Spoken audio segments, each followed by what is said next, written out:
छोटी चिड़िया और बड़ा तूफान। एक हरे भरे जंगल के बीचों बीच एक विशाल पेड़ खड़ा था।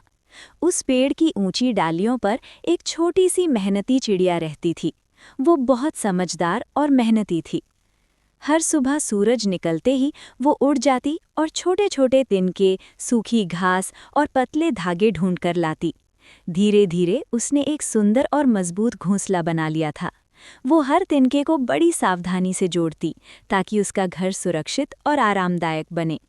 उसी पेड़ पर एक कौवा भी रहता था। वो बहुत आलसी और थोड़ा घमंडी था। वो अक्सर चिड़िया को देखता और हंसते हुए कहता, अरे छोटी सी चिड़िया, तुम दिन भर मेहनत करती रहती हो, इतना क्यों काम करती हो? चिड़िया मुस्कुराकर जवाब देती, घर मजबूत होगा तो मुश्किल समय में काम आएगा। कौवा उसकी बात को हल्के में लेता और कहता, मैं तो बिना घोंसले के भी मज़े से रह सकता हूँ। दिन बीतते गए, मौसम बदलने लगा, आसमान में काले बादल छाने लगे।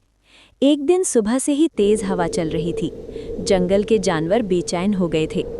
चिड़िया ने आसमान की ओर देखा और समझ गई कि बड़ा तूफान आने वाला है। उसने तुरंत अपने घोंसले को और मजबूत करना शुरू कर दिया। वो नए तिनके लाकर जोड़ती, कमज़ोर जगहों को ठीक करती और अंदर को और सुरक्षित बनाती। दूसरी तरफ कौवा हमेशा की तरह बेफिक्र बैठा था।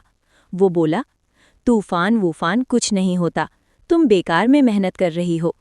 शाम होते होते अचानक तेज आंधी चलने लगी। पेड़ जोर जोर से हिलने लगे, बिजली चमकने लगी और जोरदार बारिश शुरू हो गई। तूफान इतना भयानक था कि कई पेड़ों की डालियां टूट गईं। छोटे छोटे घोंसले उड़ गए। कौवा डर गया। वो इधर उधर उड़ने लगा, लेकिन हर जगह तेज हवा उसे गिरा देती। उसे कहीं भी सुरक्षित जगह नहीं मिल रही थी। उधर चिड़िया अपने मजबूत घोंसले के अंदर सुरक्षित बैठी थी। उसका घोंसला हवा में हिल तो रहा था, लेकिन टूट नहीं रहा था। कौवा थक चुका था और बहुत डर गया था। आखिरकार वो किसी तरह उसी पेड़ पर वापस आया और चिड़िया के घोंसले के पास बैठ गया। उसने कांपते हुए कहा, कृपया मेरी मदद करो, मैं बहुत डर गया हूँ।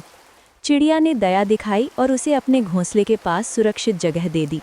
दोनों मिलकर तूफान के ख़त्म होने का इंतज़ार करने लगे। कुछ समय बाद तूफान शांत हो गया। सूरज निकल आया और जंगल धीरे धीरे फिर से शांत हो गया। कौवा बहुत शर्मिंदा था। उसने सिर झुकाकर कहा, मैंने तुम्हारा मजाक उड़ाया, लेकिन आज समझ आया कि मेहनत और तैयारी कितनी ज़रूरी होती है। अगर तुम्हारा घोंसला न होता तो मैं आज न बच पाता। चिड़िया ने मुस्कुराते हुए कहा, कोई बात नहीं, गलती करना बुरा नहीं है, लेकिन उससे सीखना ज़रूरी है। उस दिन के बाद कौवा बदल गया। उसने भी मेहनत करना शुरू किया और अपना घोंसला बनाया। अब वो कभी किसी का मजाक नहीं उड़ाता था। सीख: मेहनत और तैयारी हमें हर मुश्किल से बचाती है। समय रहते समझदारी दिखाना ही असली बुद्धिमानी है।